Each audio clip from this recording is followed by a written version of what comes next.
Well, howdy there, Internet people. It's Bo again. So today we're going to talk about student debt and universal access to higher education. Because the Biden administration, they enacted this policy. I'm sure you haven't heard of it, but they enacted this policy, and man, it got a lot of people in the feelings. So a whole bunch of talking points have surfaced on social media and in media in general. We're going to go through them and see if they hold up to any scrutiny whatsoever. My personal favorite is that the working class is now going to be paying the student loan debt of doctors and lawyers. No, that's just something they made up. That doesn't even make sense. You can check me on this, but I'm pretty sure that a primary care physician, I'm pretty sure that they make like $250,000 a year on average in the U.S. That's above the $125,000 cutoff, isn't it? So this doesn't apply to them. So that's just something they made up to get people angry to vote against their own interests. That's what it seems like to me. Now, there could be exceptions to that, where people in fields that could make a ton of money are choosing to work in an area that is economically disadvantaged, therefore they make less money. But I got to be honest, and this is just me talking, but if that's the case, they're probably choosing to serve that area for a good reason, and I'm glad you caught a break. The other part to this that bothers me is that all of a sudden the working class is paying taxes, which is weird because the right-wing rhetoric for like 40 years, ever since Reagan, has been that the working class doesn't pay taxes, that it's the job creators. They pay all the taxes. That's why they get those, tax cuts worth trillions of dollars. But all of a sudden, when the policy is something that is going to benefit those on the bottom, now they're trying to switch rhetoric? Nah, that's not how this works. You have held this position for 40 years. That's your position, right?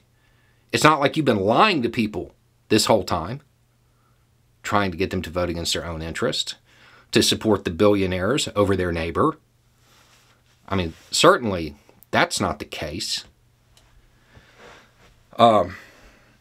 Another one that has shown up is that this is removing a tool for the military, for recruitment.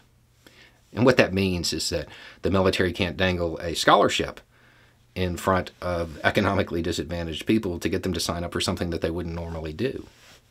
Good. And then the final one is, but I paid mine. Okay, yeah.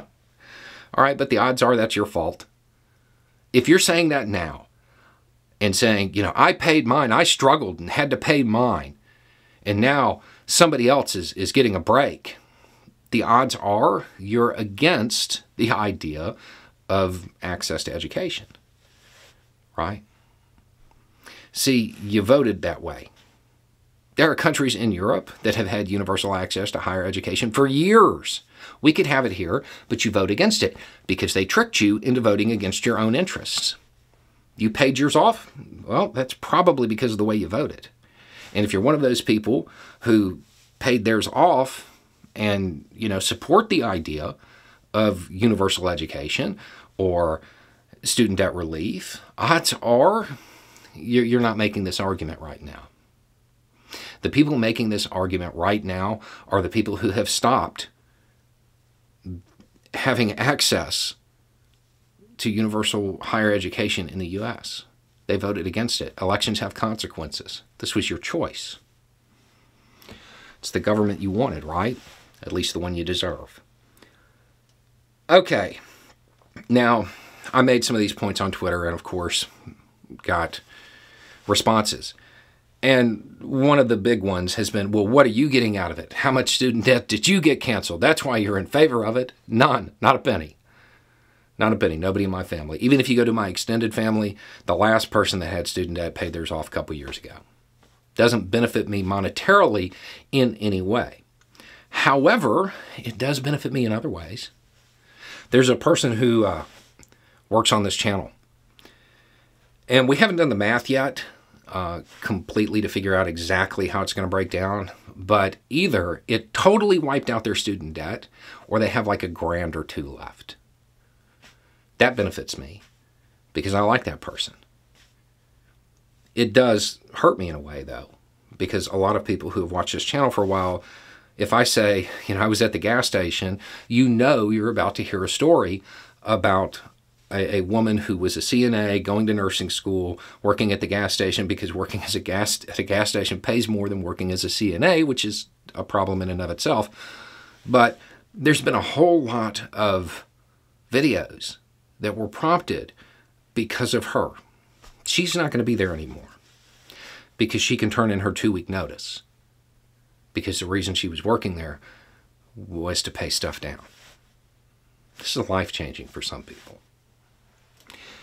And then there's also the fact that we live in a society, and I like people having access to education. I like educated people. You don't have to go to college to be educated, but that's one way to do it. And I think people should have those opportunities. That benefits me too. Those are the benefits I got out of it. The reality here is that they're doing everything they can to get people to vote against their own interest. This helps those on the bottom. This only helps people making less than $125K. This helps people who are in a position where they're tens of thousands of dollars in student debt. They're down. They need help, and this helps them.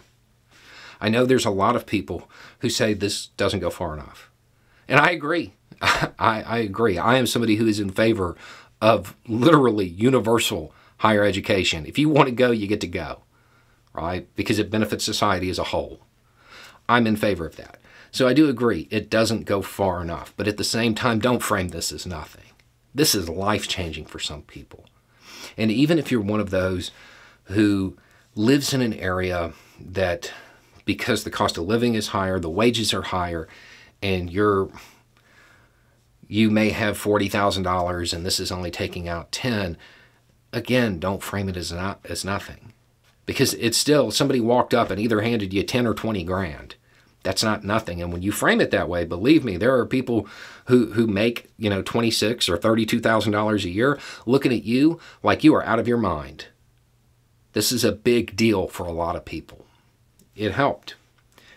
The reason the right wing is pushing back on it so hard is because they don't want an educated populace. They don't want people who can look at their talking points and say, no, that's not true. They want you easy to control. And when they convince you to vote against your own interest, which is what you're doing, if you're opposing this, they've got you. And they've got your kids too. If you're opposing the idea of universal education, you're voting against your kids' interests, not just yours, your kids as well. And when it comes to those billionaires who, the job creators, they're the ones that are going to end up footing the bill. Who gets the most economic advantage out of these degrees? The people getting the paycheck or the people signing the checks? It's the people signing the checks. They get the most money out of it. They're paying for it? Good. That's how it's actually supposed to work. Anyway, it's just a thought. Y'all have a good day.